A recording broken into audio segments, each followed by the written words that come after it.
सद्गुरु सच्चिदानंद गुरु सच्चिदानंद सच्चिदानंद गुरु सच्चिदानंद सच्चिदानंद गुरु सच्चिदानंद सच्चिदानंद गुरु सच्चिदानंद सच्चिदानंद गुरु सच्चिदानंद ओम गुरु श्री गुरु गजानन सद्गुरु ओम गुरु श्री गुरु गजानन सद्गुरु सच्चिदानंद गुरु सच्चिदानंद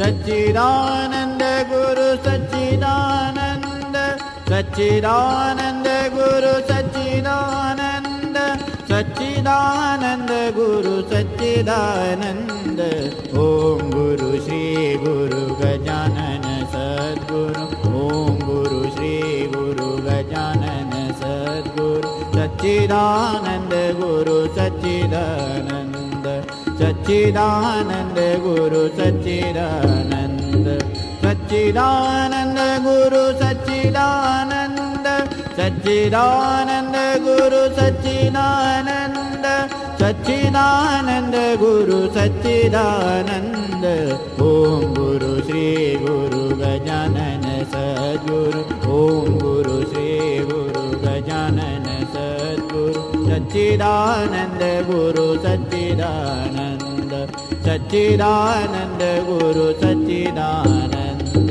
सच्चिदानंद गुरु सच्चिदानंद ओम गुरु श्री गुरु गजानन सद्गुरु ओम गुरु श्री गुरु गजानन सद्गुरु सच्चिदानंद गुरु सच्चिदानंद सच्चिदानंद गुरु सच्चिदानंद सच्चिदानंद गुरु सच्चिदानंद सच्चिदानंद गुरु सच्चिदानंद सच्चिदानंद गुरु सच्चिदानंद ओम गुरु श्री गुरु गजानन सद्गुरु ओम गुरु श्री गुरु गजानन सद्गुरु सच्चिदानंद गुरु सच्चिदानंद सच्चिदानंद गुरु सच्चिदानंद सच्चिदानंद गुरु सच्चिदानंद सच्चिदानंद गुरु सच्चिदानंद ओम गुरु श्री गुरु गजानन सद्गुरु ओम गुरु श्री गुरु गजानन सद्गुरु। नमस्कार, जय गजानन। मी सौ रुचिरा धारक तुम्हा सर्वांचे श्री गजानन महाराज उपासना केंद्र ठाणे यांच्या यूट्यूब चॅनलवर स्वागत करते। उपासना केंद्रातर्फे नेहमीच उत्तम उपक्रम राबवले जातात आणि त्याचा आनंद आपण कायमच घेतो। संत हेच भूमीवर चालते बोलते परमेश्वर, वैराग्याचे सागर दाते मोक्षपदाचे, जगाच्या कल्याणात संतांच्या विभूती, देह कष्टविधी परोपकारी। अशा या संतांचा महिमा गाण्यासाठी 21 संतांची ओळख करून देण्यासाठी हा उपक्रम यंदा उपासना केंद्राने ठरवला आहे। आज संत रामदास स्वामी यांची ओळख करून देण्यासाठी आपल्याला लाभल्या आहेत ठाण्याच्या सौ मीराताई लिमये। मीराताई लिमये यांचा परिचय मी थोडक्यात करून देते। सौ मीराताई लिमये यांचे शिक्षण MA BEd पर्यंत झाले आहे। ठाण्याच्या बेडेकर माध्यमिक शाळेतून त्या संस्कृतच्या शिक्षिका म्हणून निवृत्त झाल्या आहेत। गीता, ज्ञानेश्वरी, दासबोध या संत वाङ्मयांचा त्यांचा सखोल आणि गाढा अभ्यास आहे। हा अभ्यास त्या स्वतः तर करतातच, पण तितक्याच तळमळीने त्या इतरांकडूनही त्याचा अभ्यास करून घेतात। या विषयांवरची त्यांची प्रभावी प्रवचने करण्याची हातोटी वाखाणण्यासारखी आहे। शिवथरगड येथून चालवणारी शिबिरे यातही त्यांचा सहभाग असतो। अनगावच्या अनाथ बालिकाश्रम चालवणाऱ्या संस्थेच्या त्या विश्वस्त आहेत।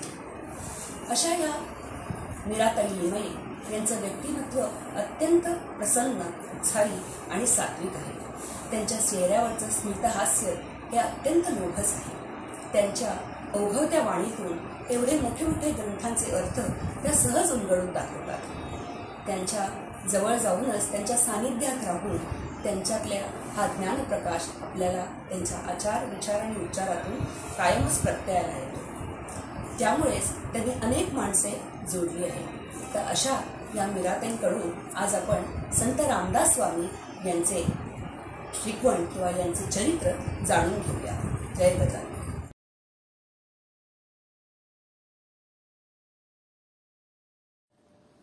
नमस्कार.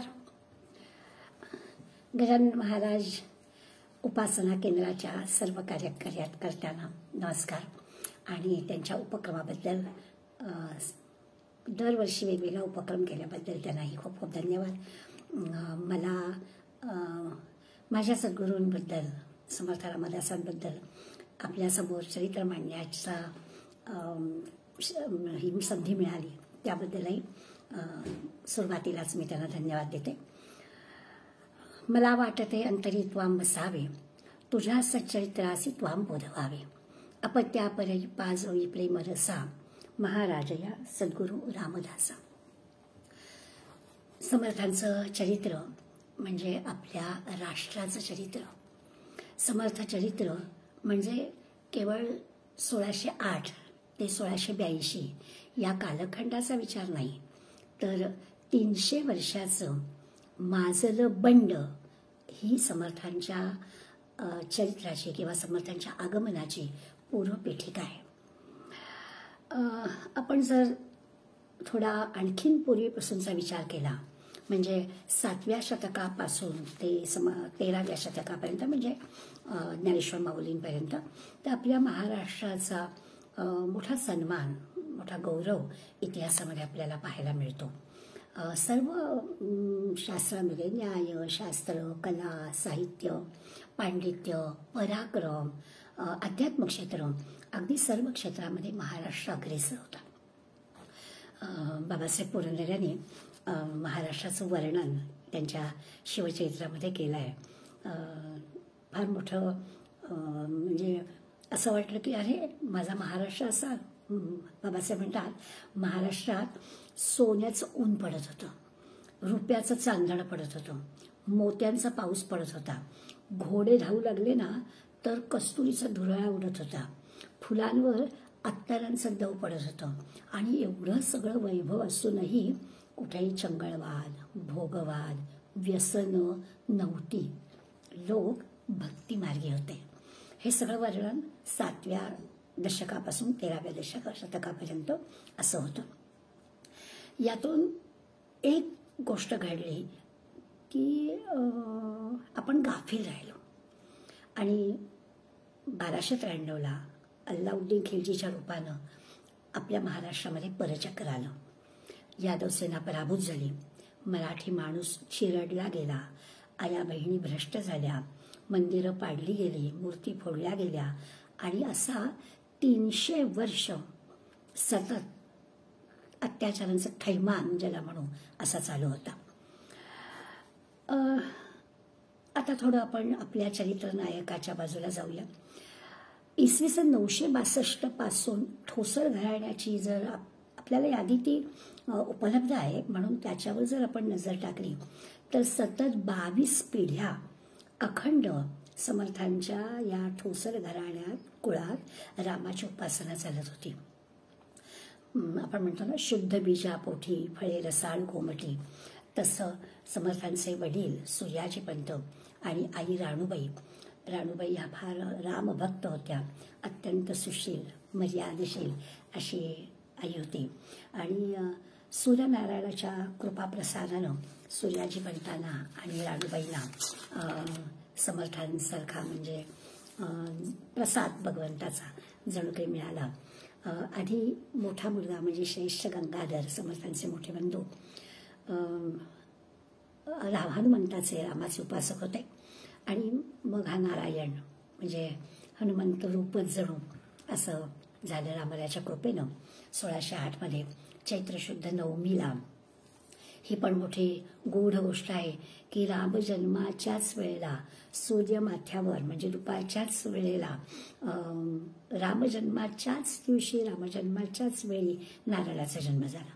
जणू काही पक्क झालं की रामाच्या अंश असलेलाच पुत्र हनुमान जणू काही राणू त्यांच्या कुशीमध्ये जन्माला आला, या भूतलावर अवतरला. आता हा जो नारायण म्हणजे समर्थ, ब्रह्मचारी, योगी, कुशल, संघटक म्हणूया किंवा तपस्वी, एवढा मोठा ग्रंथ आपल्याला उपलब्ध करून दिलेत म्हणून ग्रंथकार आणि राष्ट्रकल्याणाचं ध्येय ठेवणारे, धर्माचं ध्येय ठेवणारे हे असे राष्ट्रीय संत यांच्या चरित्राचा विचार आपल्याला करायचा आहे. थोडासा बालपणाचा विचार करूया की नारायणाचं जे बालपण आहे ते जांबसारख्या, औरंगाबाद जिल्ह्यात जांब गाव आहे, या जांबेसारख्या खेड्यात गेलाय. त्यावेळच्या पद्धतीप्रमाणे लहान जे मूल आहे त्याचं बालपण कसं, तर झाडावर चढायचं, डोहात उड्या मारायच्या, पोहायचं, पण एकीकडे सूर्यनमस्कार पण घालायचे. हे सगळं नारायणाला आवडत होतं. अतिशय बुद्धिमान होता, चौकस होता, अष्टावधानी होता. 8व्या वर्षी एकांतामध्ये ध्यान करत होता. 8 वर्षाची मुलं अशी एका जागी बसतात का, तर ही कल्पनाच आपल्याला थोडी अवघड वाटते. पण अंधाऱ्या खोलीत बसला होता आणि हो, शोध घेतला लोकांनी की कुठे गेला नारायण, कुठे दिसत नाही, नारायण कुठे दिसत नाही.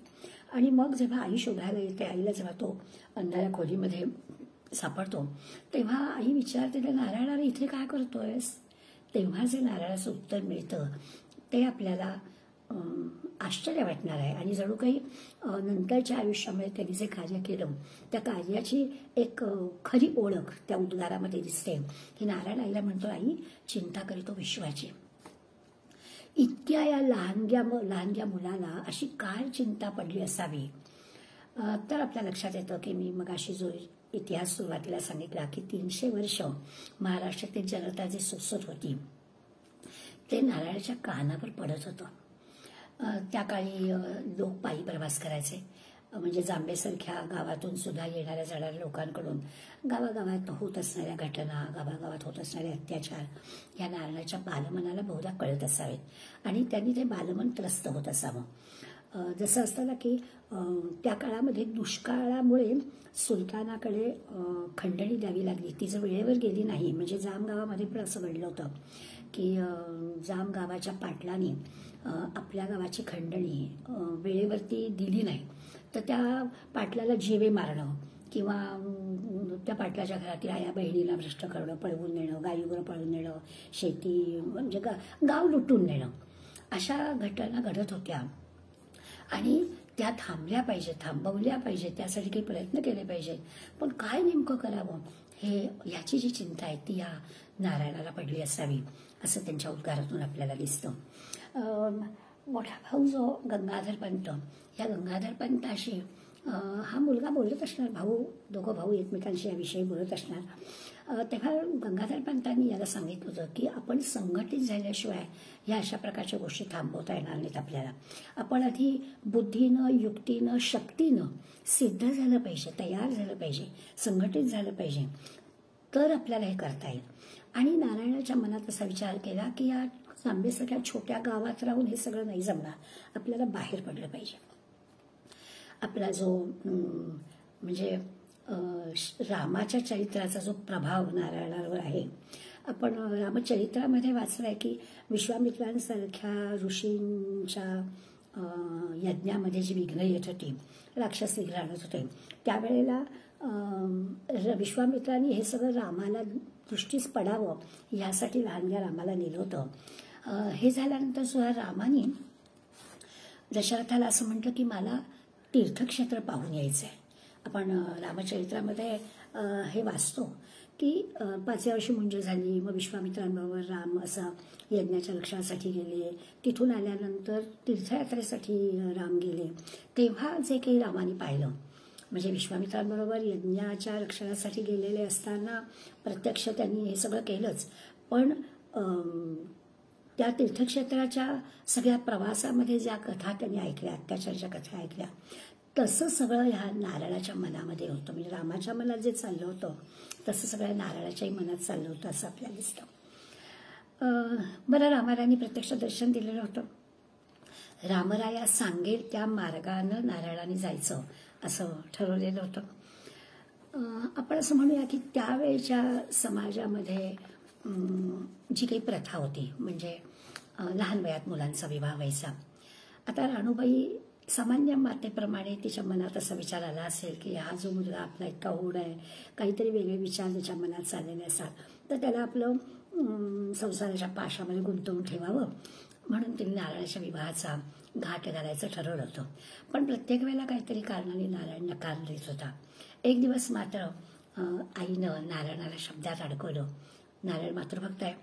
आईने एक दिवस नारायणाला असं म्हटलं की नारायणा, मला तुला बोहल्यावर चढलेलं बघायचं आहे रे. आणि मातृभक्त असणारा राम आईला आधीच म्हणाला होता की तू काय सांगशील ते मी ऐकेन. आता तू काय सांगशील ते ऐकेन म्हटल्यावर नारायणाला बोहल्यावर चढणं भाग होतं.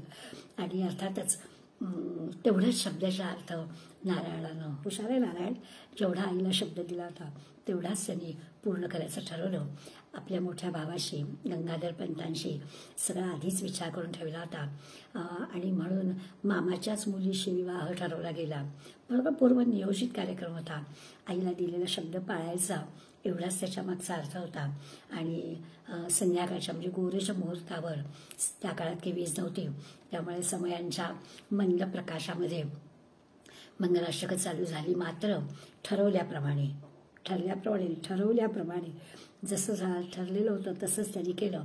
आणि साबदार म्हणता क्षणी बोहल्यावरून नारायण पळाला.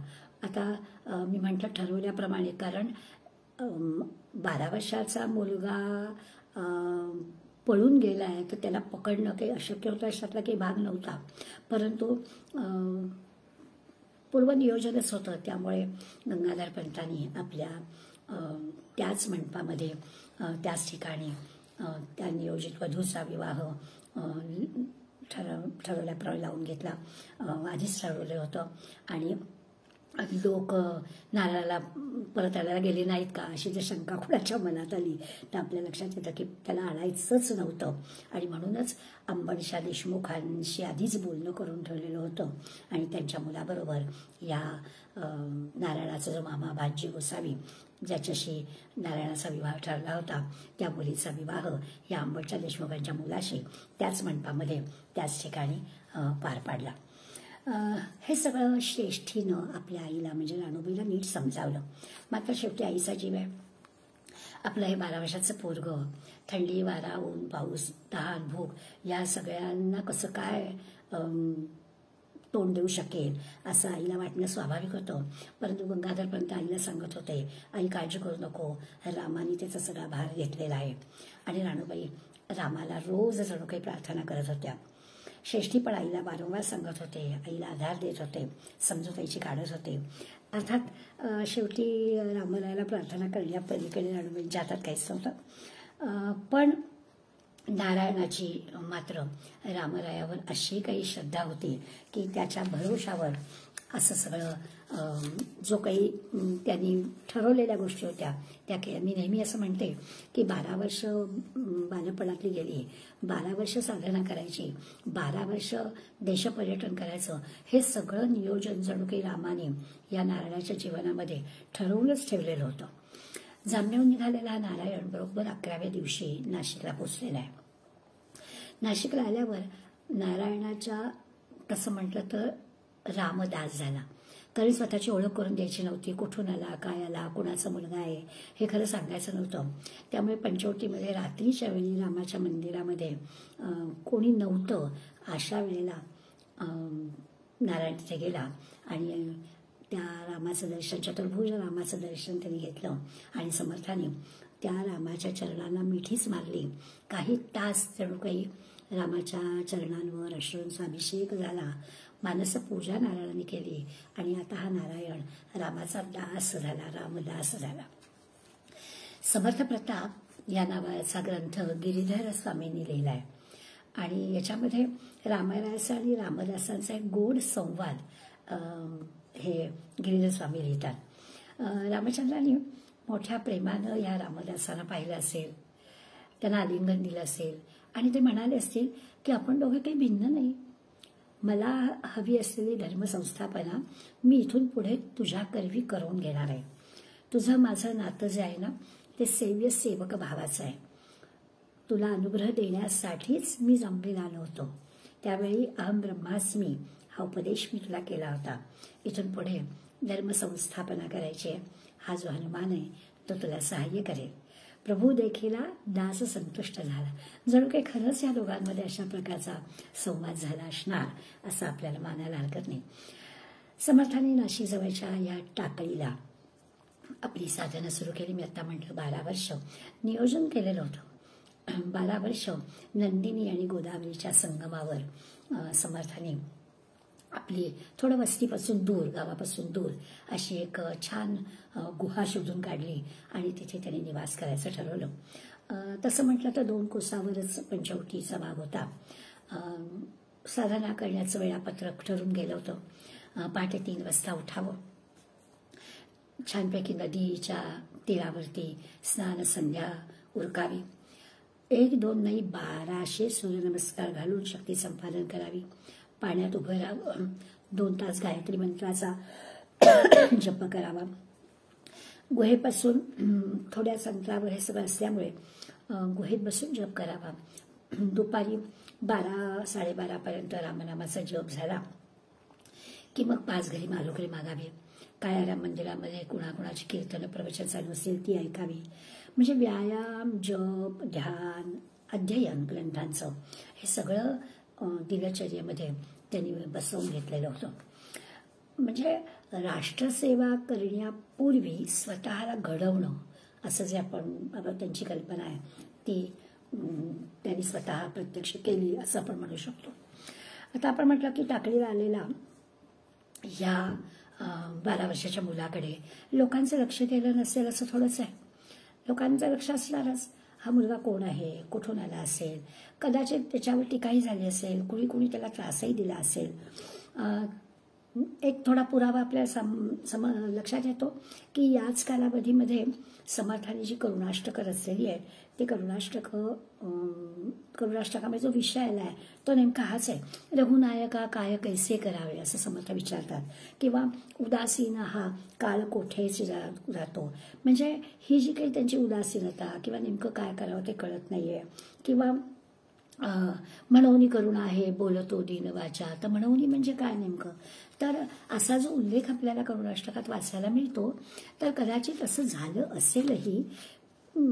पण काही वेळा असंही घडलं असेल की एखादी कोणीतरी मंदिरामध्ये वृद्ध आजी यावी आणि मग तिने या जप करणाऱ्या छोट्या मुलाला नारळाला पाहावं, तुंबावर दूध तिथे आणून ठेवावं आणि असं त्याचं त्या मुलाच्या साधनेकडे कौतुकानंही पाहिलं जात असेल. दोन्ही गोष्टी असू शकतील. करुणाष्टकांमुळे आपल्याला असं वाटतं की खरंच त्यांना काही त्रास झाला असेल का, पण समाजाने अशी काळजी त्यांची घेतली असेल. याच सुमारामध्ये एक विलक्षण घटना टाकळीला गोदा काठीच्या स्मशानभूमीवरती घडली असं आपल्या त्यांच्या चरित्रात वाचायला मिळतं. दशपंचक नावाचं जवळचं असणारं एक गाव, त्या गावामध्ये गिरीधर कुलकर्णी हे साथीच्या तापानं त्या काळामध्ये औषधोपचार हे फक्त या झाडापाल्याचे मुळ्यांचे असे असतील किंवा आयुर्वेदाचे दिले असतील, परंतु निदान न झाल्यामुळे असेल, पण या साथीच्या तापाने ते आजारी झाले आणि अगदी 22 वय होतं. लहान वयामध्ये हा माणूस गेला असं कळलं. त्यांची जी लहान पत्नी आहे तर ती पण वयाने लहानसे अन्नपूर्णा म्हणून. खरं तर दोघंही भगवत भक्त होते. पण गिरिधरपंतांचं निधन झालं आणि मग अन्नपूर्णाबाई सती जायला निघाल्या. त्या काळामध्ये पतीच्या निधनानंतर मागे राहणाऱ्या स्त्रीचं रक्षण कोणी करायचं हा मोठा प्रश्न असावा. त्यामुळे त्या अन्नपूर्णाबाईंनी ठाम निश्चय केला आणि त्या पण त्या पतीला अग्नी देण्याच्या त्या ह्याच्यामध्ये आलेल्या होत्या. त्यावेळेला नारायण गायत्रीचा जप करत होता. एवढी सगळी गावातली लोक जमा झालेली आहेत आणि काय त्या अन्नपूर्णाबाईंना वाटलं माहीत नाही, हा जो बालयोगी जप करतोय याला पाहताच सती जाणाऱ्या अन्नपूर्णाबाईंनी समर्थांना दुरूनच नमस्कार केला. समर्थांच्या मुखातून, डोळे मिटलेले आहेत खरं म्हणजे, पण मुखातून सहज आशीर्वाद बाहेर पडला, अष्टपुत्रा सौभाग्यवती भव. आणि मग मात्र तो आशीर्वाद अन्नपूर्णाबाईने ऐकला आणि त्या रडायला लागल्या. तो आवाज ऐकला, तो आक्रोश ऐकला आणि समर्थ देहभानावर आले. त्यांनी असं पाहिलं की इकडे तर अग्निसंस्काराची तयारी झाली आहे, ही सती जाण्याची तयारी, म्हणजे ती पांढरी वस्त्र धारण करून आलेली आहे. त्यांनी समर्थांनी गोदामाईला वंदन केलं, मनातल्या मनात रामाचं स्मरण केलं. समर्थांच्या चेहऱ्यावर, त्यांच्या चालण्यामध्ये एक असं तेज होतं, मुद्रा गंभीर होती. त्यांना एकंदर सगळी परिस्थिती ध्यानात आली आणि ते तिथे आले आणि नारायणाला जवळ येताच आजूबाजूचे लोक जरा हे झाले आणि त्यांनी ओंजळीमध्ये पाणी घेतलं. रामदासांनी ओंजळीत पाणी घेतलं.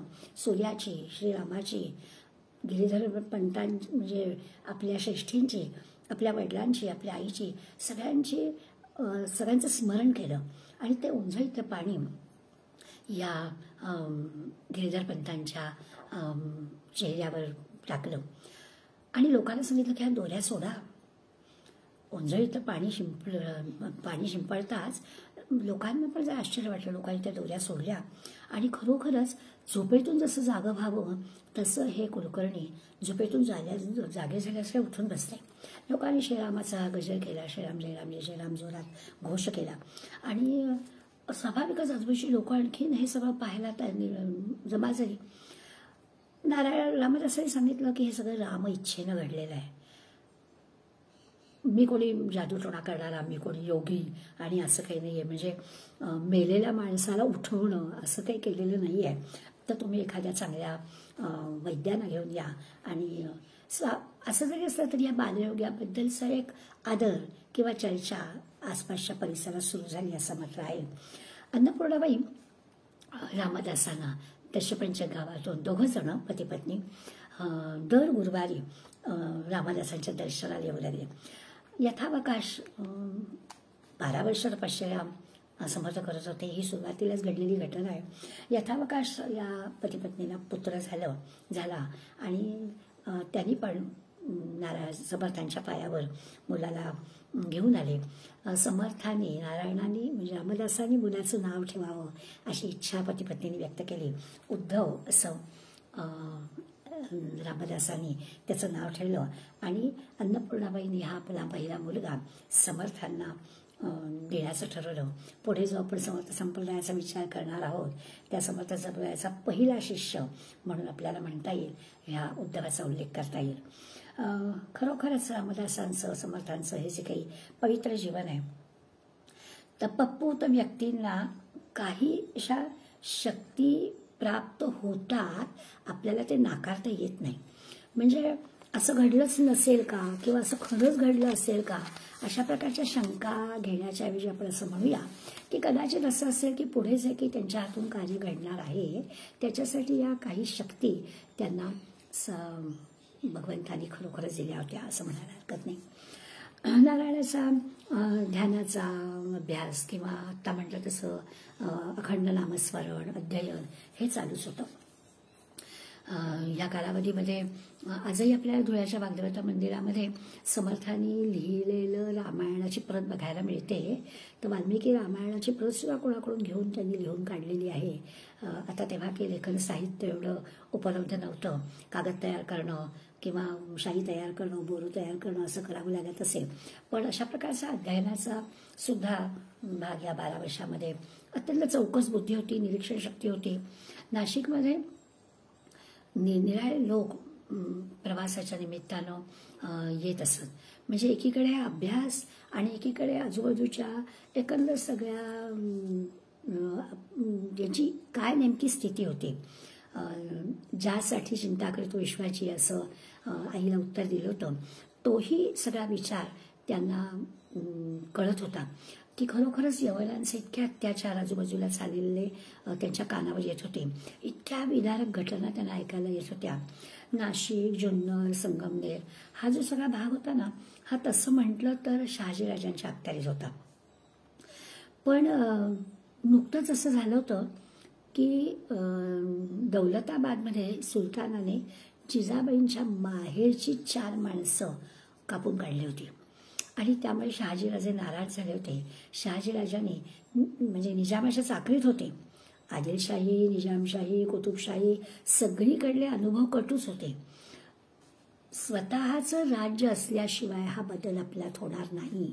हे सगळे अत्याचार थांबवायचे असतील तर आपलं राज्य असायला हवं, हे शहाजीराजांच्या सारखं मनात येतच होतं. पण एवढं संघटन आपल्याजवळ नाही आणि या सगळ्या शायांच्या अंमलाखाली आपल्याला राहायला लागत आहे, याचं दुःख होतं. आणखीन एक भयंकर घटना या 12 वर्षाच्या कालावधीमध्ये शेवट घडली आहे.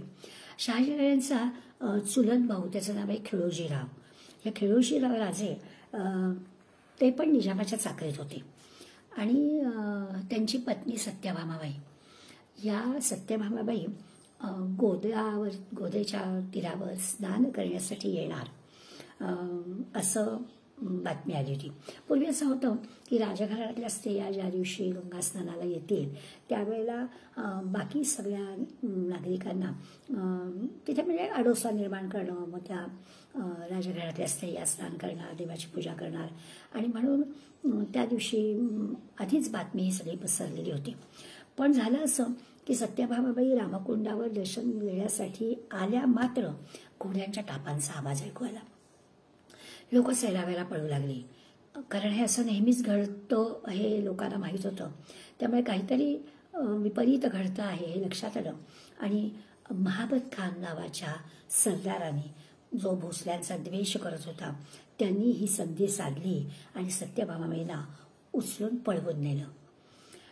आता हे जेव्हा कळलं तेव्हा शहाजीराजे टाकळीसारख्या या छोट्या गावात आले. नुसतं आले नाही, त्यांच्या लक्षात आलं की आता आपल्या ह्या भाऊजाईला सोडून आणायचं असेल तर त्या काळामध्ये 2 लाख सुवर्ण मुद्रा त्यांनी ह्या भाऊजाईची सुटका करण्यासाठी दिल्या आणि हा सगळा म्हणजे सुटका करण्यासाठी लागणारा जो कालावधी आहे 2 महिने लागले त्याच्याशी बोलणं करणं, त्याच्यासाठी एवढे पैसे त्यांना देणं, असं सगळं देऊन या सगळ्या निमित्ताने त्या टाकळीला जे शहाजीराजांचं राहणं झालं त्या वेळामध्ये किंवा त्या वास्तव्यामध्ये समर्थांची आणि शहाजीराजांची भेट झाल्याचे उल्लेख आपल्याला मिळतात. आणि ह्या भेटीमध्ये समर्थांनी शहाजीराजांना हा प्रश्न विचारला की तुमच्या अखत्यारीमध्ये हा मुलूक आहे आणि आपल्या राजघराण्यातल्या स्त्रियांचं आपल्याला जर संरक्षण करता येत नाही तर आपण या सामान्य लोकांचं संरक्षण कसं करणार. आणि तेव्हा शहाजीराजांच्या या तरुण मुलाचं हे जो उद्गार आहे त्याच्या लक्षात की आपल्या मनामध्ये ज्या स्वराज्याची कल्पना आहे, आपल्याला जे नेमकं हवं आहे ते म्हणजे शहाजीराजांनी नंतर निजामशाही सोडली आहे, पुन्हा ते आदिलशाहीत गेले, नाटक करावं लागतं एकनिष्ठत राहण्याचं, कारण इथे नाही तिथे दोन्हीकडे सगळीकडे तेच होतं. जिजाबाईंच्या करवी ह्या बालशिवाजी करवी आपल्याला स्वराज्य स्थापन करायचं आहे असा सगळा विचार शहाजीराजांच्या मनात होता. पण त्यासाठी समर्थांची मदत आपल्याला होईल याची थोडी खात्री या घटनेने शहाजीराजांना मिळाली.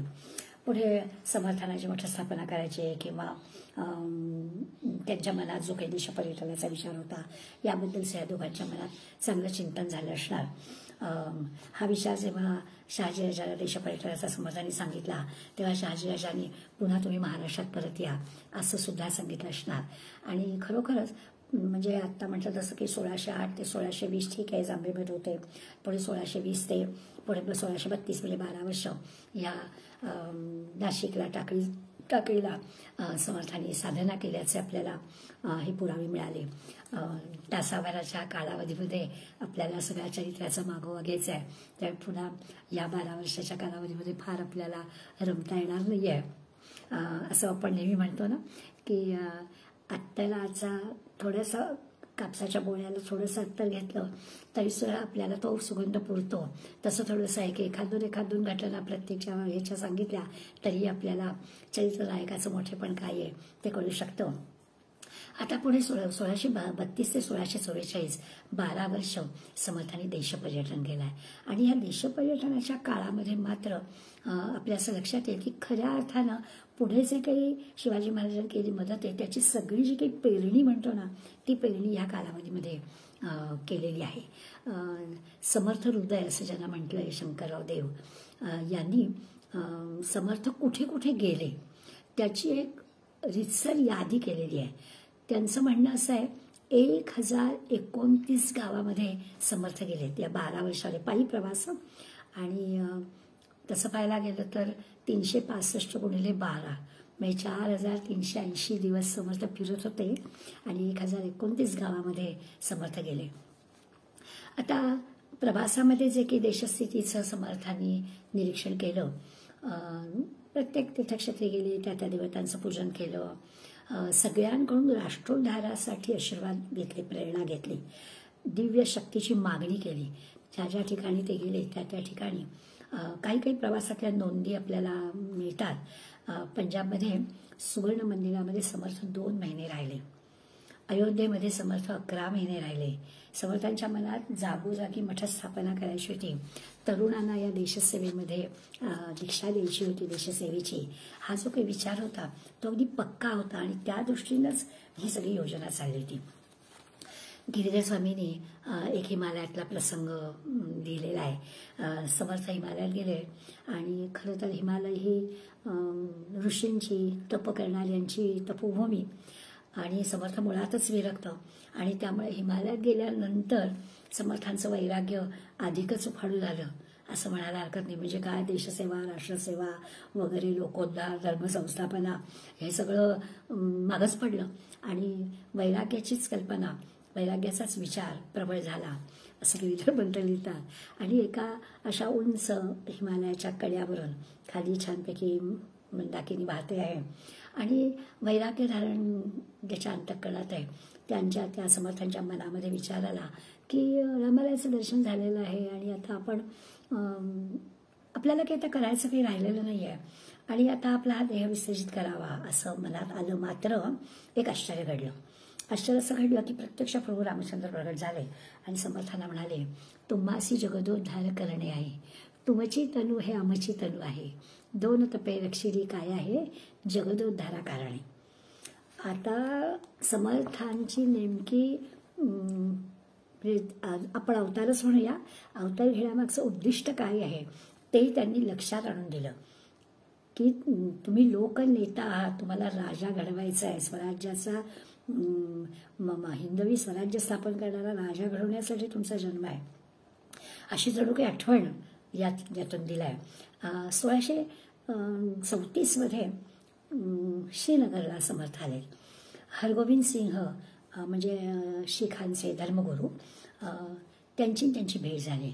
शिखांचे जे धर्मगुरू हरगोविंद सिंग जे आहे त्यांच्याबरोबर धर्मगुरू आहेत पण फौज फाटला आहे त्यांच्याबरोबर. समर्थांनी हे पाहिलं आणि मग दोघांच्या भेटीमध्ये धर्मगुरू असून एवढा फौज फाटा, बरं त्यांचं पण त्यांच्याजवळ 2 तलवारी, आता एवढ्या तलवारी काय म्हणजे शस्त्रधारी आणि सैन्य ह्याच्याबद्दल समर्थांच्या मनामध्ये जरा विचार आला की धर्मगुरू म्हणायचं आणि मग शस्त्र काय किंवा एवढं सैन्य बरोबर काय. आणि मग मनातली ही शंका समर्थांनी हरगोविंद सिंगाला विचारली. तेव्हा हरगोविंद सिंगाने त्यांना उत्तर दिलं. म्हणजे पुढल्या सगळ्या कार्यामध्ये याचा किती उपयोग झाला आपल्याला कळेल. हरगोविंद सिंग त्यांना असं म्हणाले की शक्तीच्या अभावामुळेच आपण पराधीन झालोय. आपलं जे हिंदुस्थानावर परकीय आक्रमण आलेलं आहे कारण आपल्याजवळ शक्तीचा अभाव आहे आणि शेकडो आलेल्या यवनांनी तलवारीच्या जोरावरच आपलं राज्य घेतलं. म्हणून ह्या ज्या माझ्या 2 तलवारी आहेत ना, या 2 तलवारी एक धर्मरक्षणासाठी आहे आणि दुसरी स्त्रियांच्या शील रक्षणासाठी आहे. असं जेव्हा हरगोविंद सिंगांनी उत्तर दिलं तेव्हा समर्थांच्या लक्षात आलं की अरे धर्माचं राज्य आपल्याला हवं आहे आणि धर्माचं राज्य होण्यासाठी जो राजा आपल्याला हवा आहे तो क्षत्रिय राजा. प्रत्यक्ष रामाने सुद्धा आपल्याला लक्षात येईल की शस्त्रधारी राम आहे, आमची देवी शस्त्रधारी आहे, हनुमंताच्या हातामध्ये गदा आहे, आमचे सगळे देव शस्त्रधारी आहेत. आणि धर्मगुरू जरी झाला तरी धर्मगुरूच्या हातामध्ये सुद्धा शस्त्र असायला हवं ही हरगोविंद सिंगांनी त्यांना जाणीव करून दिली. ह्या विचाराचा, ह्या गोष्टीचा इतका मनावर खोल परिणाम झाला की समर्थाची कुबडी वापरायचे ना, त्या कुबडीमध्ये सुद्धा समर्थांच्या तलवार होती. आता म्हटलं तसं सगळे शस्त्रसज्ज, तुळजाभवानी, श्रीराम, हनुमान, म्हणून मग सज्जनांच्या हातात जेव्हा शस्त्र येईल तेव्हाच क्रांती होईल. शस्त्रांचा वापर कसा करायचा हे सज्जनांना कळतं. अकारण काही सज्जन शस्त्र हातात धरणार नाहीत. आपल्या देवांच्या हातात शस्त्र आहे. देवांनी राक्षसांना ठार मारण्यासाठी शस्त्राचा वापर केलेला आहे. सज्जन रक्षणासाठी आणि दुष्टांच्या निर्दालनासाठी शस्त्राचा वापर करायचा आहे. त्यामुळे सज्जनांजवळ हा विवेक असेलच, यासाठी सज्जनांच्या हातामध्ये शस्त्र असायला हवं असं समर्थांचं मत याच्यात होतं. समर्थ पायी प्रवास करत होते, जंगलामध्ये, रानावनामध्ये कुठेही राहत होते, गावागावात जात होते, हनुमंताची मंदिरं स्थापन करत होते. त्यामुळे त्यांच्याही कुबडीमध्ये शस्त्र होतं. आणखीनही प्रवासात अनेक घटना घडल्या. उत्तरेमध्ये मुसलमान बादशाह किंवा मुसलमान सरदार यांचे जे मोठमोठाले महाल समर्थ पाहत होते, त्यांचं जे असं वैभव, हे सगळं वैभव समर्थांचं अंतःकरणाला वेदना देणार होतं. याचं कारण असं होतं की हे सगळं वैभव त्यांनी हिंदूंचं शोषण करून ते वैभव भोगत होते. त्यांचं काही वैभव स्वतः मिळवलेलं नव्हतं, तर हिंदूंचं शोषण करायचं, हिंदूंकडून सगळ्या गोष्टी लुटून आणायच्या आणि त्यावरती याच्यामुळे समर्थ अस्वस्थ झालेले होते. हे सगळं भारत प्रमाणात समर्थांनी पाहिलं. याच्यातून त्यांनी तरुणांना कार्यप्रवृत्त केलं. सगळ्यांना दिसत असतं, पण कधी कधी काहीतरी दाखवणारा पण कोणीतरी लागतो. दिसत सगळ्यांना असतं, पण करतो एखादाच.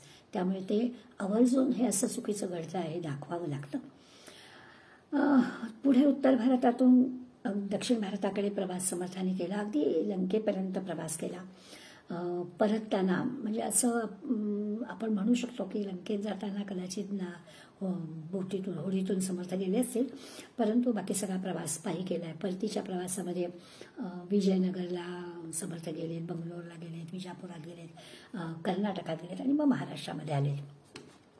महाराष्ट्रात आल्यावर तुळजापूर, पैठण या गावात आले आणि आपल्या जन्मगावाची आठवण झाली. म्हणजे आठवण नव्हती अशात काही भाग नव्हता, पण 24 वर्ष जे काही ठरवलं होतं ते सगळं केलं. आणि मग परत पैठणला आल्यावर समर्थ पैठणहून जांभेमध्ये आलेत. आता मध्ये इतकी वर्ष गेल्यामुळे लोक ओळखणार होते अशातला काही भाग नव्हता. गावाबाहेर असणाऱ्या हनुमंताच्या मंदिरामध्ये हनुमंताचं दर्शन घेतलं आहे, रामाचं दर्शन घेतलं आहे आणि जांभेतल्या आपल्या घराच्या अंगणामध्ये समर्थ उभे राहिले. घनगंभीर आवाजामध्ये ओम भवती भिक्षांदेही असं म्हटलंय आणि गर्जना केली. घडत होतं असं की त्या काळामध्ये रोजच भिक्षेकरी दारामध्ये येत असत. दारातल्या आलेल्या भिक्षेकराला भिक्षा घालणं हे घरातल्या गृहिणीला रोजच करायचं होतं. त्यावेळी भाऊजाईने सुपामध्ये गहू घेतले आणि भिक्षा घालायला ती आली. 2 मुलं, तिच्याबरोबर ती स्वाभाविकच श्रेष्ठींची ती 2 मुलं असणार. त्या मुलांनी पण पाहिलं आणि घरातून, माझघरातून आईचा आवाज आला, अगं आपला नारायण तर नाही आहे.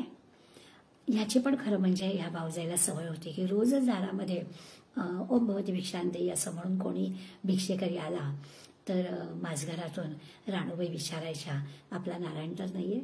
24 वर्ष ही माता जांभेतून गेलेल्या आपल्या मुलाची वाट पाहते, रोज वाट पाहते. रोज या माऊलीला काय उत्तर द्यायचं असा स्वाभाविकच सुनेला प्रश्न पडत असेल. आणि आज मात्र त्या प्रश्नाचं उत्तर मिळालं. माझा नारायण तर नाही असं म्हणताच, होय आई तुझा नारायण चालू आहे असं म्हणून झप झप अंगणातून पावलं उचलून माझघरापर्यंत नारायण आलाय. आणि खरोखरच आईची आणि नारायणाची भेट झाली. नारायणाने आईला आपल्या कवेत घेतलाय, मिठीत घेतलाय. आईला ओळख पटत नाही आहे. 24 वर्षांनी हा मुलगा आपला भेटतो आहे. अंगाखांद्यावरनं दाढी मिशावरनं हात फिरतोय म्हणाली दृष्टी नाही आहे. 24 वर्ष वाट बघून बघून रडून रडून राणूबाईंचे डोळे गेलेत आणि त्या मुलाची ओळख पटत नाही आहे. आणि पटकन नारायणाने आईचा हात आपल्या कपाळाकडे नेला आणि त्या कपाळावरचं आवाळू राणूबाईंच्या हाताला लागलं. मात्र राणूबाईंची ओळख पटली. होय होय, माझा नारायणच आहे असं लक्षात आलं. दिसत नव्हतं पण नारायणाची ओळख पटली. आता नारायण 36 वर्षाचा आहे. 12 वर्ष जांभेतला, 12 वर्ष टाकळीतला आणि 12 वर्ष चैशपरिणातला. 36 वर्षाचा नारायण आई वाट बघते आहे आणि भेट झाली आहे. आता काय खरोखरच कुटुंबामध्ये किती आनंद झाला असेल, किती वातावरण बदलून गेलं असेल. 24 वर्षांनी आपला मुलगा घरी आलाय. हे सगळं अघटित वाटणारी गोष्ट प्रत्यक्ष घडलेली आहे. या 24 वर्षामध्ये नारायणाने नेमकं काय काय केलं हे सगळं वर्णन नारायणाने आईला केलंय. आईबरोबर अनेक दिवस राहिलाय, बंधूंचे आशीर्वाद घेतले आणि एक फार मोठी महत्त्वाची गोष्ट घडली आहे की हे सगळं वर्णन ऐकताना नारायणाने आईला असं विचारलं की आई, तू सांगशील तसं मी करणार आहे. आता तुझ्या सेवेसाठी मी तुझ्याबरोबर राहू की इतक्या आया बहिणींचे आवाज माझ्या कानावर येत आहेत, त्यांच्या रक्षणासाठी मी जाऊ. आणि स्वाभाविकच आईने फुलपात्र आणायला सांगितलं, सुनेला पाणी आणायला सांगितलं आणि आपला मुलगा समाजाला, राष्ट्राला देऊन टाकला. आणि मग समर्थ जांभेतून पुन्हा बाहेर पडले. आईचा, बंधूंचा आशीर्वाद घेतलाय.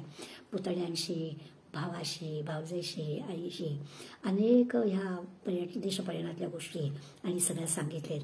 आता सन्मानाने, म्हणजे आता ते पळून गेलेले आहे, आता आईनं त्यांना ह्या समाजासाठी, राष्ट्रासाठी दिला आहे. आणि मग पुढे 1645 पासून 1649 पर्यंत समर्थांनी महाबळेश्वर, कराड, मसूर, चाफळ, कोल्हापूर हा सगळा जो परिसर आहे, या परिसरामध्ये जागोजाग हनुमंताची मंदिर उभी केली. हा सगळा भाग शहाजीराजांच्या जहागिरीत होता, त्यामुळे त्यांना विरोध होत नव्हता. हिंदू मुलांना एकत्र करणं, त्यांची संघटना उभी करणं, त्यांचा छत्रपतींच्या स्वराज्यासाठी आपल्याला उपयोग करायचा आहे अशी सगळी योजना त्यांच्या मनामध्ये होती. प्रत्यक्ष काही गोष्टी न सांगता पण तरुणांना संघटित करणं, त्यांना ताकदवान बनवणं, अशा सगळ्या गोष्टी समर्थांनी करायला सुरुवात केली. हनुमंतासारखं बलशाली व्हावं, बुद्धीचं वैभव पण वाढवावं, शक्ती पण वाढवावी आणि यासाठी समर्थांनी हनुमंताच्या मंदिराचं सुरू केलं. जागोजाग आजही आपल्याला त्या परिसरामध्ये समर्थांची हनुमंताची मंदिर बघायला 11 मारुती आपण सगळेजण अनेकदा पाहायला जातो. ते फार प्रसिद्ध महत्त्वाची ठिकाणं आहेत. त्याबरोबर त्यांनी अनेक ठिकाणी व्यायामशाळा पण सुरू केल्या. शेकडो मारुतीची मंदिरं स्थापली, यातून माणसं जोडली. अनेक ठिकाणी मठ स्थापना केली. त्या ठिकाणी एक तरुण मुलगा मठपती नेमला. समाज संघटन कसं करायचं, नेमकी संपर्क करण्यासाठी समाजाकडे कसं जायचं, त्यासाठी भिक्षा नावाची जी गोष्ट होती ते माध्यम पण समर्थांनी वापरलं. लोकसंग्रह किंवा समाज संघटन यासाठी काही उत्सव पण आपल्याला करायला हवे, ज्याला सार्वजनिक उत्सव. लोक अनेक ठिकाणी, जसं नंतरच्या काळामध्ये आपल्याला सगळ्यांना माहिती आहे की गणपती उत्सव या कारणासाठी सुरू केला की लोकांनी एकत्र यावं. समर्थांनी त्या काळातच सुरू केलं होतं.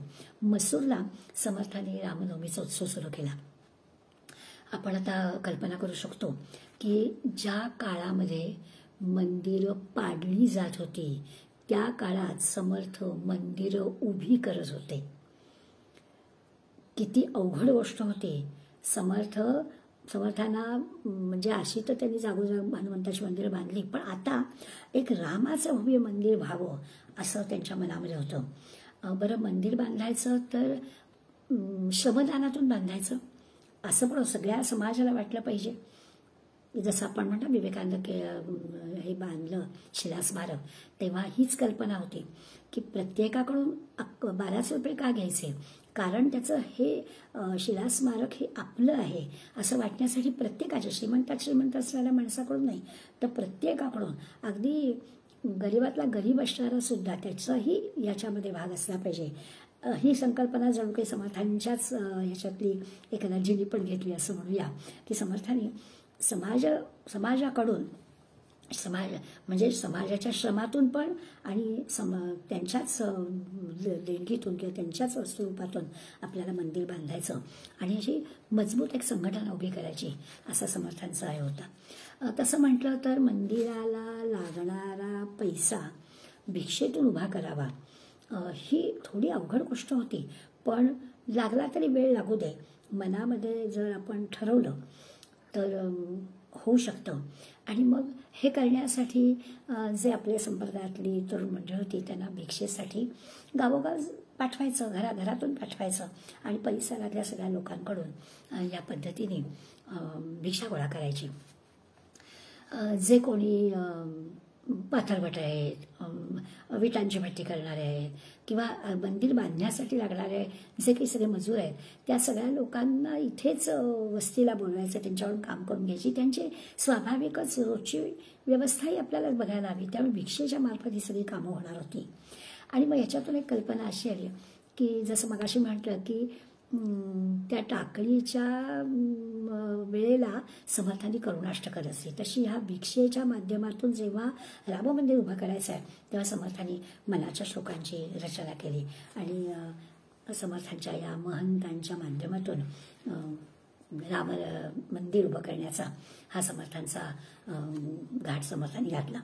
12 एप्रिल 1649 शिवाजी महाराजांची आणि समर्थांची भेट झाली. म्हणजे मग अशी मी म्हटलं की 49पर्यंत या परिसरात समर्थ फिरत होते, हनुमंताची मंदिरं स्थापली. आता हा विचार त्यांच्या मनात आला आणि याच सुमारास शिवाजी महाराजांची आणि समर्थांची भेट झाली. 12 एप्रिल हा दिवस आहे. पहिली जी भेट झाली आहे शिंगणवाडीला, चाफळजवळच्या गावात, महाबळेश्वरला समर्थ शिवाजी महाराज होते. दोघांच्याही मनात भेटीचा विचार होताच. शहाजीराजांनी आपल्या मुलांनी हिंदवी स्वराज्य स्थापन करावं हे केव्हाच टाकळीला समर्थांचं हे केलं होतं. वय वर्ष 2 होतं शिवाजी महाराज त्यावेळेला. आणि नंतर 18व्या वर्षी जेव्हा शिवाजी महाराजांनी स्वराज्याची सुरुवात केली असं आपण म्हणूया, त्यावेळेला तुकाराम महाराजांचा आशीर्वाद घ्यायला जिजामातेंनी त्यांना पाठवलं होतं. आणि त्यावेळेला तुकाराम महाराजांनी समर्थांबद्दलचा उल्लेख शिवाजी महाराजांशी केला होता आणि मी अनुग्रह देणार नाही, तुमच्या अनुग्रह तिथे आहे हे पण सांगितलं होतं. त्यामुळे तसं पाहायला गेलं तर शिवाजी महाराजांच्या मनात समर्थांच्या भेटीची ओढ होतीच आणि समर्थांच्याही मनात शिवाजी महाराजांच्या भेटीची ओढ होतीच. आणि मग पहिलीच भेट, पहिल्याच भेटीमध्ये अनुग्रह. लोकांना असं आश्चर्य वाटलं ना, कारण ही दिसायला जरी पहिली भेट असली तरी आता मी म्हटलं तसं दोघांच्याही मनामध्ये दोघांच्या भेटीची जी ओढ होती त्या पहिल्याच भेटीत अनुग्रह झाला. आणि पुढे म्हणजे 1649 पासून 1680 पर्यंत सातत्यानं 32 वर्ष अनेक भेटी झाल्या. समर्थ प्रताप या ग्रंथामध्ये या अनेक भेटींचा उल्लेख आपल्याला वाचायला मिळतो. निरनिराळ्या ज्या घटना महत्त्वाच्या म्हणजे अफजल खानाचा वध असेल, शाहिस्ते खानाची बोटं कापली म्हणजे त्याची फजिती असेल, किंवा आग्र्याहून सुटका असा जो शिवाजी महाराजांच्या जीवनातला अतिशय महत्त्वाचा आणि खरोखरच त्यावेळेला शत्रूच्या याच्यात असणारे महाराज सुखरूप येणं ही जी काय फार मोठी गोष्ट होती. आणि मग शिवराज्याभिषेक, या सगळ्या ज्या महत्त्वाच्या घटना आहेत या सगळ्या महत्त्वाच्या घटनांमध्ये समर्थ रामदास हे साक्षीदार आहेत असं समर्थ प्रतापमध्ये आपल्याला वाचायला मिळतं. 1649ला अनुग्रह झाला. 1650मध्ये समर्थ सज्जनगडला राहायला आले. गडावर आजही आपल्याला अंगलाई देवीचं देऊळ दिसतं. त्या अंगलाई देवीची स्थापना समर्थांनी केली. 1650-1651 2 वर्ष गडावर समर्थ राहत होते. या कालावधीमध्ये परळीमध्ये हनुमंताचं मंदिर उभं केलं होतं आणि 1652ला समर्थ शिवथरगडीमध्ये आले. 1652 पासून ते 1655 असं आपल्याला वाचायला मिळतं की एकंदर 3 वेळा टप्प्याटप्प्याने समर्थ शिवथरगडीमध्ये आले. एक 1652 ते 1655 आले, पुढे 1657 ते 1660 पण आले आणि नंतर 1672 ते 1670 या कालावधीत पण आले. आता या सगळ्या कालावधीमध्ये पूर्ण वेळ समर्थ घडीत राहत होते का, तर असं काही आपल्याला म्हणता येत नाही. पण ह्या 3 टप्प्यामध्ये शिवथर घाईमध्ये त्यांचं वास्तव्य होतं. या 3 कालावधीमध्ये काही महत्त्वाच्या घटना घडल्या असं पण आपल्या लक्षात येईल. त्यासाठी या 3 कालावधींचा विचार आपल्याला करावा लागतो. जसं म्हटलं की 1652 ते 1655 समर्थ घडीत होते. आजही आपल्याला घडीचा इतिहास जेव्हा सांगितला जातो तेव्हा सांगतात की चंद्रराव मोरेचा वाडावरती, आता वाडा नाही आहे, आता जो तो पण शिल्लक नाही आहे, गवत सगळीकडे वाढलेलं आहे, पण चंद्रराव मोरेचा वाडा तिथे होता. या 1655ला चंद्रराव मोरेला ठार मारलं गेलं. काय झालं, तो त्याचा आवडीखोरं किंवा अगदी पूर्ण रायगडापर्यंतचा जो मुलूक आहे तो महाराजांनी स्वराज्यात आणला होता. सगळं बिरवाडी, वरण, पारमाची वगैरे हा सगळा भाग, आणि त्याच्यात जो शत्रूला मिळत होता चंद्रराव ही पदवी धारण केलेला, त्या चंद्रराव मोरेचं काटा काढणं आवश्यक होतं, म्हणून ते केलं होतं. 1657 समर्थांच्या सांगण्यावरून शिवाजी महाराजांनी ज्याला आता प्रतापगड आपण म्हणतो, ज्या प्रतापगडावर तुळजाभवानीची स्थापना केलेली आहे त्याला भोरप्याचा डोंगर म्हणायचे. या भोरप्याच्या डोंगरावरती त्याच्याकडे लक्ष गेलं समर्थांचं, आणि तिथे तुळजाभवानीची स्थापना शिवाजी महाराजांनी केली. आता इथेही समर्थांनी मारुती मंदिराची स्थापना केल्याचा उल्लेख मिळतोच आपल्याला. म्हणजे एखादं राष्ट्र जेव्हा, म्हणजे आपण म्हणतो ना की काय काय घटना, तर त्या छोट्या वाटणाऱ्या घटनांची फार महत्त्वाची गोष्ट असते. याच कालावधीमध्ये म्हणजे दुसरा जो टप्पा आपण म्हणू 1657 ते 1659 याच्यामध्ये अफजल खानाचा वध झालेला आहे, किंवा तिसऱ्या टप्प्यामध्ये पुन्हा समर्थ शिवथर घडीत होते असं आपण पाहतो. त्या 1672 ते 1676 ह्या 4 वर्षाच्या कालावधीमध्ये शिवराज्याभिषेकाचा महत्त्वाचा झालेला आहे. तर या 3ही ज्या महत्त्वाच्या कालावधी आपण म्हणू की ज्या वेळेला समर्थ घडीत होते असा उल्लेख आपल्याला मिळतो. उल्लेख मात्र असा आपल्याला मिळतो की या इतिहासामध्ये अशा घटना लिहिलेल्या मिळण्याचा संभव नाही, कारण हे सगळं सावधानपणे करायचं असतं. उल्लेख आपल्याला काय मिळतो की समर्थ या कालावधीमध्ये दासबोधाचं ग्रंथलेखन करायला त्या ठिकाणी होते. आता तसं पाहायला गेलं तर ग्रंथलेखन तिथे पूर्ण केलं ही गोष्ट खरीच आहे, पण ग्रंथलेखन आधीच सुरू झालेलं होतं. कदाचित काही नंतर राहिलेला भाग तिथे पूर्ण केला असेल. त्याच कालावधीमध्ये आपल्याला असं पण वाचायला मिळतं की आईला शब्द दिला होता, जेव्हा आईने समर्थांना मान्यता दिली की हो तू राष्ट्राच्या कार्यासाठी जा, पण माझ्या अखेरच्या वेळेला तू ये, आणि तसं ते म्हणते की मी येईन. मग असे म्हटलं तसं की ह्या अशा प्रकारच्या खरं तर आपण अवतारधारी असणाऱ्या संतांकडून हे केलं जातं. त्यामुळे आईला दिलेला शब्द पाळण्यासाठी आईच्या अखेरच्या दिवसात पण आईला भेटायला आलेले होते. त्यावेळी 1660ला पूर्ण वेळ समर्थ घडीत होते असं इथं त्या कालावधीमध्ये समर्थ जांभीत पण आले होते, आणि आईने शांतपणानं नारायणाच्या मांडीवरती अखेरचा श्वास घेतल्याचा पण आपल्याला मिळतो. त्याच्यानंतर पुन्हा जाम, नांदेड या मार्गाने समर्थ आंध्र प्रदेशात गेल्याचा उल्लेख आपल्याला मिळतो. निजामाबाद येथे समर्थांनी रामाचं मंदिर बांधल्याचा उल्लेख आपल्याला मिळतो. तिथे पण त्यांनी मठस्थापना केल्याचा उल्लेख वाचायला मिळतो. सारंगपूरला हनुमंताचं मंदिर समर्थांनी बांधल्याचं मिळतं. आणि मग परत महाराष्ट्रामध्ये ते आले, माहूरगडला आले, अंबेजोगाईला आले, तिथे पण मठस्थापना केल्या, आणि मग अहमदनगर जिल्ह्यातल्या तिसगावला ते आले. मी आता हे सगळं का सांगते, तर काही ठिकाणी काही महत्त्वाच्या गोष्टी घडल्या. तिसगावला पण समर्थांनी हनुमंताचं मंदिर बांधलं. असं आहे की एखादं राष्ट्र जेव्हा उभारायचं असतं किंवा स्वतंत्र राष्ट्र हवं असतं तेव्हा ते नुसतं लढाईनं जिंकून स्वतंत्र होत नाही. त्यासाठी सामान्य मंडळींच्या अगदी जनतेच्या अंतःकरणामध्ये असं त्या स्वराज्याची, त्या स्वाभिमानाची अशी एक भावना जागृत व्हावी लागते की नुसतं लढाईने जिंकलाय असं नाही होऊन चालत. आणि हे जे काम करायचं असं लोकांच्या मनामध्ये स्वराज्याविषयी जे काही स्वाभिमान असायला हवा किंवा स्वराज्य मिळायलाच हवं अशी जी काही एक धारणा असायला हवी, हे काम विचारवंतांना करावं लागतं. आणि हे काम समर्थांनी केलं असं आपल्याला दिसतंय. म्हणजे शिवाजी महाराज गड जिंकत होते, ठीक आहे, पण समर्थ ही माणसांची मनं तयार करत होते, माणसांची मनं जिंकत होते असं म्हणायला हरकत नाही. आणि समर्थांनी अशी माणसांना राष्ट्र कार्याला लावण्यासाठी प्रवृत्त करण्याचं फार मोठं काम त्या काळात केलं. म्हणून म्हटलं की नुसतं लढाई जिंकायची नाही आहे, तर ज्यांच्यासाठी हे स्वराज्य आपल्याला हवं आहे, ज्यांनी जे भोगलं आहे त्याच्यासाठी त्यांना कार्यप्रवृत्त करणं, त्यांना स्वराज्यासाठी स्वाभिमान त्यांचं जागृत करणं हे अतिशय महत्त्वाचं होतं.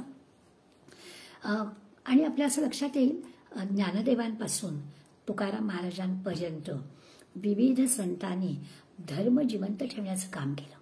म्हणजे हे जरी सगळं आपण म्हणत असतो की परचक्र आलं, 300 वर्ष यवनांनी अशा पद्धतीने देशामध्ये एवढा अराजक माजवलं, पण हिंदवी स्वराज्य निर्माण झालं त्यानंतर संतांच्या या सगळ्या उपदेशामुळे सामान्य माणूस हिंदू राहिला. सामान्य माणसाच्या मनामध्ये स्वराज्याची, धर्माची जी कल्पना होती ती संतांनी जागृत ठेवली. खरोखरच म्हणजे शिवाजी महाराजांना संतांची जी मदत झाली, मराठा ते तुका मिळवावा, महाराष्ट्र धर्म वाढवावा, असं जे काही म्हणत समर्थ रामदास मठ स्थापना करत होते, सांप्रदायिक संघटना समर्थांनी उभी केली. शिवाजी महाराजांच्या या स्वराज्य चळवळीला हे सगळंच आहे की भगवंताचं अधिष्ठान लाभलं ना, ते या संतांच्यामुळे लाभलं असं आपल्याला लक्षात येईल. खरोखरच आहे, राजकीय दृष्टीनं कुठलंही राष्ट्र स्वतंत्र होणं, स्वायत्त होणं व्हायला पाहिजे, बरोबर आहे, पण ते सगळं ना जर का कुटुंब व्यवस्था आणि शिक्षण ह्या 2 गोष्टी उत्तम असायला पाहिजेत. ह्या जर उत्तम असल्या तरच समाजामध्ये स्वराज्याबद्दलची अस्मिता जागृत होणार. आज तोच मोठा प्रश्न आहे. शिक्षण आणि कुटुंब व्यवस्था या 2 गोष्टींकडे आपल्याला लक्ष द्यायला पाहिजे. आजचं शिक्षण हे केवळ नोकरी आणि माझं सगळं छान चाललं पाहिजे अशासाठी चाललेलं आहे, आणि कुटुंब व्यवस्था ही अगदीच मोडकळीस आलेली आहे. यामुळे पुन्हा आपल्याला या सगळ्या प्रश्नाला तोंड द्यायची वेळ आलेली आहे. आपल्याला जे समर्थांनी सांगितलं आहे, भिक्षेच्या माध्यमातून कुटुंब, त्या कुटुंबापर्यंत समर्थ गेले, आणि हे बरोबर नेमकं कार्य समर्थांनी ज्या वयोगटातली मुलं तयार केली, थोडी नाही 1400 तरुण समर्थांनी गोळा केले, 1400 तरुणांना समर्थांनी अनुग्रह दिला, आणि यांच्या मार्फत ही समर्थांनी एक चतुसूत्री तयार केली. आणि त्या चतुसूत्रीमध्ये राजकारण हा विषय घेतला लगेचच. म्हणजे पहिले हरिकथा निरूपण, दुसरे ते राजकारण असं समर्थांनी म्हटलं. देशातला तरुण हा राज्याशी जोडला गेला पाहिजे, देशकार्याशी जोडला गेला पाहिजे. नोकरी, उद्योग, पैसा, शिक्षण याच्यामध्ये सगळं तारुण्य त्याचं संपलं. करणार केव्हा तोच देशाचा आणि स्वराज्याचा विचार. समर्थांच्या मते सामान्य माणूस असा जर राजकारणाबद्दल, देशकारणाबद्दल उदासीन राहिला तर मग काय घडतं. खरं तर समर्थांनी तेव्हा सांगितलं, आजही आपण ते प्रत्यक्ष बघतोय, आणि तेव्हा लक्षात येतं की समर्थांनी सांगितलेल्या गोष्टींचं विस्मरण आपल्याला झालंय. ते पुन्हा एकदा आपल्याला आठवायला हवंय. जर का चांगली सामान्य माणसं, सज्जन माणसं उदासीन झाली, आपण म्हणतो ना की मत देण्याच्या बाबतीत सुद्धा मतदानाला पण जात नाही, तितकी उदासीनता सज्जनांच्या बाबतीमध्ये होते, त्यावेळेला काय घडतं हे आपण पाहिलं. तर ते होऊ नये म्हणून काय केलं पाहिजे, तर पहिले हरिकथा निरूपण, पण दुसरे ते राजकारण. असं झालं तर काय होईल, मग अयोग्य, अपात्र माणसं ह्या राजकारणामध्ये येतील, आणि मग सामान्य जनता हैराण होईल. असं व्हायला नको असेल. म्हणजे भौतिक समृद्धी प्राप्त व्हायला हवी, ठीक आहे, पण ती भौतिक समृद्धी प्राप्त करून घ्यायची असेल तर राजकीय दृष्ट्या पण आपण जागरूक राहायला हवं. देश पण माझा असला पाहिजे यासाठी राजकारण करायला हवं. समर्थांचा म्हटलं राजकारण बहुत करावे आणि पुढे लक्षात घ्यायचं पण कळूची देणावे.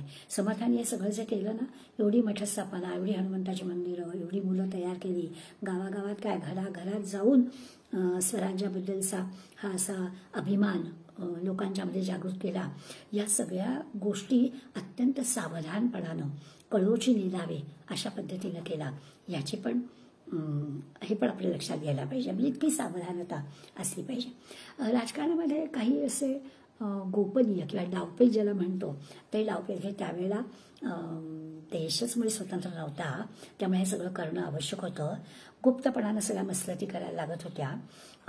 ज्या काही पत्रव्यवहार किंवा चर्चा व्हायच्या त्या एकांतात व्हायला पाहिजे. नेमकं मार्गदर्शन आपण एक नुसतं आग्र्याहून सुटका असा जरी शिवाजी महाराजांच्या चरित्रातला प्रसंग आठवला तरी पण आपल्या लक्षात येतं की कुठे आग्रा आणि कुठे रायगड, आणि त्या काळी प्रवासाची साधनं फक्त घोड्यावरूनच येणं आणि किती गुप्तपणानं तिथून त्यांची सुटका जी त्यांनी करून घेतली आणि किती ठिकाणं थांबायला लागलं असेल.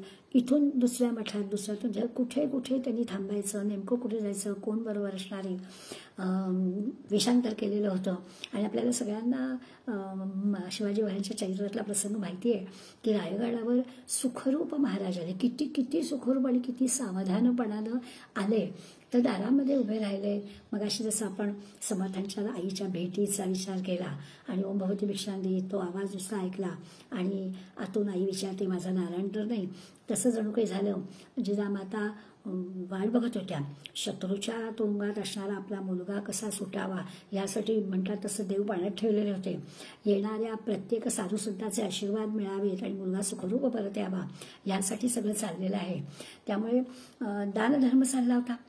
स्वतःच्या हाताने जिजामाता दान देत होत्या आणि दारात आलेला भगवी वस्त्रामध्ये असणाऱ्या या साधूला त्याचे आशीर्वाद घ्यावेत म्हणून जिजामाता दारात येत आहेत आणि नमस्कार करतायत आणि पटकन महाराजांनी त्यांचे हात हातात घेतलेत आणि हसलेत.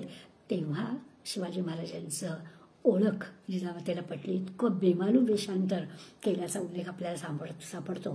तर ही जी काही आग्र्याहून सुटका होऊन सुखरूप रायगडावर महाराज आले, हा सगळा जो काही प्रवास आहे तो सगळा समर्थांच्या मठांमुळे झालाय असं आपल्याला वाचायला मिळतो आणि एक अभिमान वाटतो.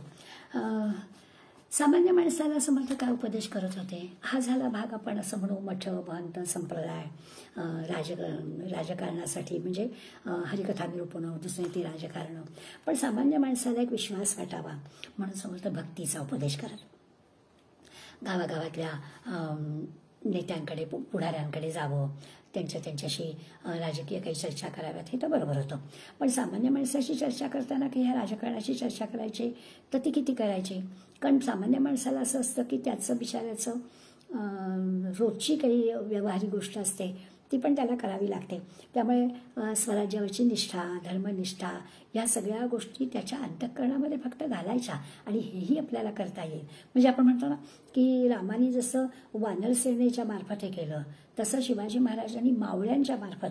आता हे सगळे काही सैनिकी शिक्षण आधी घेतलेले होते का तर नाही, पण ह्या समर्थांच्या अशा घराघरातून सामान्य नागरिकांच्या मनामध्ये ही जी काही संकल्पना ते पूरक ज्याला म्हणतो ना स्वराज्यासाठी पूरक गोष्ट करत होते तसं त्यांनी चालू केलं. त्याचा उपयोग झाला.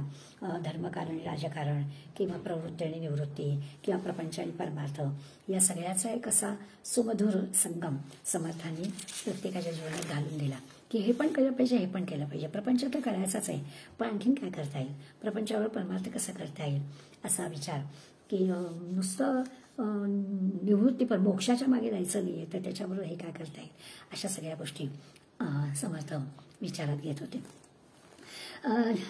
युद्धामध्ये दुष्ट माणसाचा वध व्हावा मग तो कुठल्याही प्रकारे मारला तरी चालेल असं युद्धनीतीमध्ये सांगितलेलं आहे. मी मुद्दामच जरा थोडा हा उल्लेख करते कारण आपण अहिंसेच्या मार्गाने जाणारी मंडळी आहोत. तर आपल्याला असं वाटतं की आपणहून शस्त्र घ्यायचं नाही, पण समर्थांच्या मते राजा आक्रमक असायला पाहिजे. जयास लेखता दुर्जन धाके असा राजा हवा की दुर्जन असा की दुर्जनाला धाक वाटला पाहिजे. राजकारणामध्ये आक्रमण हेच खरं संरक्षण आहे. तर हे सगळं आपण विसरलं. युद्धामध्ये समोरचा माणूस जर ज्या पातळीवरून लढत असेल त्या पातळीवर आपल्याला जाऊन लढावं लागतं. जशाच तसे ठोसास ठोसा हे जे समर्थाचं धोरण समर्थाने महाराजांच्या वेळेला केलं, महाराजांनी ते अंमलात आणलं. आयुष्यभर समर्थांनी भारतभर संचार केला, मठ स्थापना केली. माझ्या घड्याळाकडे लक्ष नाही आहे, मला कल्पना आली, वेळ संपत आली. आपण आता थोडासा धावता आढावा घेऊया. लोकसंग्रह केला, माणसं घडवली. काशीला असताना 1636मध्ये त्यांनी महाराष्ट्रात हिंदूंचं स्वतंत्र राष्ट्र व्हावं, हिंदूंचं स्वतंत्र सिंहासन स्थापन व्हावं असं एक स्वप्न पाहिलं होतं. आणि हे स्वप्न 1680मध्ये खरं झालं. 1673मध्ये काशीचेच पंडित गागा भट्ट नाशिकला आले होते. औरंगजेबानं काशी विश्वेश्वराचं मंदिर पाडलं होतं. गागा भट्टांच्या वडिलांनी एक बिंदू माधवाचं मंदिर बांधलं होतं, ते त्यांनी उद्ध्वस्त केलं होतं आणि काशी विश्वेश्वराचा अभिषेकही बंद झाला होता. गागा भट्ट महाराष्ट्रात आले आणि त्यांनी संकल्प केला की शिवाजी महाराजांच्या मस्तकावरील राज्याभिषेक हाच काशी विश्वेश्वरांचा राज्याभिषेक. आणि समर्थ जे म्हणतात, स्वप्नी जे देखील रात्री ते ते तैसेची होत असे, हिंडता फिरता आलो आनंद वनभुवनी. शब्दामध्ये समर्थांचा आनंद असा ओसंडून वाहत होता. 1676ला समर्थ सज्जनगडावर राहायला आले. शिवाजी महाराजांनी समर्थांसाठी सज्जनगड भेटच दिलेला होता. अखेरपर्यंत म्हणजे समर्थांच्या अखेरपर्यंत समर्थ गडावर होते. समर्थांचे ज्येष्ठ बंधू गंगाधर स्वामी किंवा समर्थांची शिष्या संत वेण्णा स्वामी, छत्रपती शिवाजी महाराज 1680मध्ये महाराज, या सगळ्यांच्या मृत्यूनंतर समर्थांनी पण देहत्याग करायचं ठरवलं. एक दिवस समर्थ शिष्यांसमवेत बसलेले होते. सहजपणानं त्यांच्या मुखातून उद्गार आले, रघुकुळ टिळकाचा वेद सन्निध आला, रघुकुळ टिळकाचा वेद सन्निध आला, तदुपरी भजनाचा पाहिजेच सांग केला. उद्धव शेजारी बसलाय, पहिला त्यांचा शिष्य, त्यांनी दुसऱ्या 2 ओळी पूर्ण केल्या. अनुदिन नवमी हे मानसी आठवावी, बहुत लगबगीने कार्यसिद्धी करावी. समर्थांच्या विरहाची कल्पना सगळ्यांना असह्य होत होती. समर्थांनी देहत्यागापूर्वी 5 दिवस राम, लक्ष्मण, सीता आणि हनुमान ह्या ज्या पंचधातूच्या मूर्ती तंजावरला करायला दिलेल्या होत्या, त्या 5 दिवस अगोदर अर्लीकर या नावाच्या शिल्पकारांनी त्या केल्या होत्या. त्या गडावर येऊन पोचलेल्या होत्या आणि त्याची स्थापना करायची होती. हळूहळू समर्थांनी आपला अखेरचा दिवस सांगितला होता, त्यामुळे या सगळ्या गोष्टी जरा मागे पडल्या असं शिष्याला वाटलं. प्रत्यक्षात योजना काही वेगळीच होती. समर्थांनी अन्नपाणी वर्ज्य केलं होतं, मौन घेतलेलं होतं. समर्थ ध्येय ठेवणारी बातमी तर अनेकांच्या करवी अनेक ठिकाणी पण पोचली होती. लोकांनी दर्शनासाठी गडावर यायला सुरुवात केली होती. पण समर्थ शेजघरामध्ये होते, बाहेर आले नाहीत. केवळ उद्धवस्वामी, भीमस्वामी किंवा अक्काबाई याच त्यांच्या खोलीमध्ये होत्या. समर्थांचं हे सगुण रूप आता आपल्याला दिसणार नाही, याचं दुःख होणं स्वाभाविकच होतं. समर्थांनी शिष्याला अखेरचा संदेश दिला, माझी काया आणि वाणी गेली म्हणाल अंतःकरणी, परी मी आहे जगज्जीवनी निरंतर, आत्मा राम दासबोध माझे स्वरूप स्वतः सिद्ध, असता न करावा खेद भक्तजनी, नका करू खटपट पहा माझा ग्रंथ नीट, येणे सायोज्यतेची वाट गवसे लगी. समर्थाने 3 वेळा रामनामाची गर्जना केली. त्याचा जो ध्वनी होता तो आसमंतामध्ये दुमदुमला. समर्थांची प्राणज्योत शरीरातून बाहेर पडली आणि त्या तंजावरून आलेल्या राममूर्ती ज्या होत्या त्या राममूर्तीमध्ये प्रविष्ट झाली. दुपारी 12:30 वाजता समर्थांनी ध्येय ठेवला. संभाजी महाराज गडावर आले. उद्धवांनी समर्थांना आग्रह दिला आणि संभाजी महाराज जे गडावर आले त्यांनी त्यानंतर भलं मोठं राम मंदिर बांधलं. 3ऱ्या दिवशी अस्थी गोळा करण्यासाठी शिष्यमंडळी जमली. तेव्हा समर्थांची स्वयंभू समाधी आपोआप जमिनीतून वर आल्याचा उल्लेख आपल्याला वाचायला मिळतो. म्हणजे खाली समाधी आणि वरती राम मंदिर, त्या ज्या तंजावरून आणलेल्या मूर्ती संभाजी मंदिर बांधलं ते समाधीवर आज आपण पाहतो. खाली समाधी आहे आणि वरती मंदिर आहे.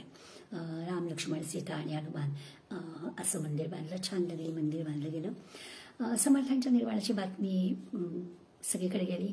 परांड्याला समर्थांचा अत्यंत जवळचा शिष्य कल्याणस्वामी हा परांड्याला होता. वाऱ्यासारखा कल्याणस्वामी जणू काही धावत गडावर आला. समाधीसमोर कल्याणाने अश्रू ढाळले. म्हणणं त्याचं एकच होतं की ही देहत्यागाची कल्पना समर्थांनी मला का दिली नाही, आणि याचं कल्याणाला फार वाईट वाटत होतं. म्हणजे कल्याणाचं हे दुःख जणू काही समर्थांना कळलं, आणि समर्थांनी कल्याणाला पुन्हा समाधीतून बाहेर येऊन दर्शन दिलं, त्याची समजूत घातली आणि पुन्हा ते समाधीस्थ झाले. या अर्थाने सज्जनगड हे स्फूर्ती केंद्र आहे, समर्थांचं ते स्थान आहे. सध्याची स्थिती अत्यंत भीषण आहे. आक्रमकांच्या आक्रमणानं पुन्हा भारतभूमी ग्रस्त झालेली आहे. अशा वेळेला शिवसमर्थांचं पुनरागमन अपेक्षित आहे. म्हणून आपल्याला म्हणायला हवं, महाराज पुन्हा कधी येणार, राष्ट्रोद्धार करणार, शिवकल्याण संगे घेऊनी भूतली केव्हा अवतरणार, भक्तजनांच्या दैन्या पाहुनी हृदयात राव फुटणार, महाराज पुन्हा कधी येणार. धन्यवाद.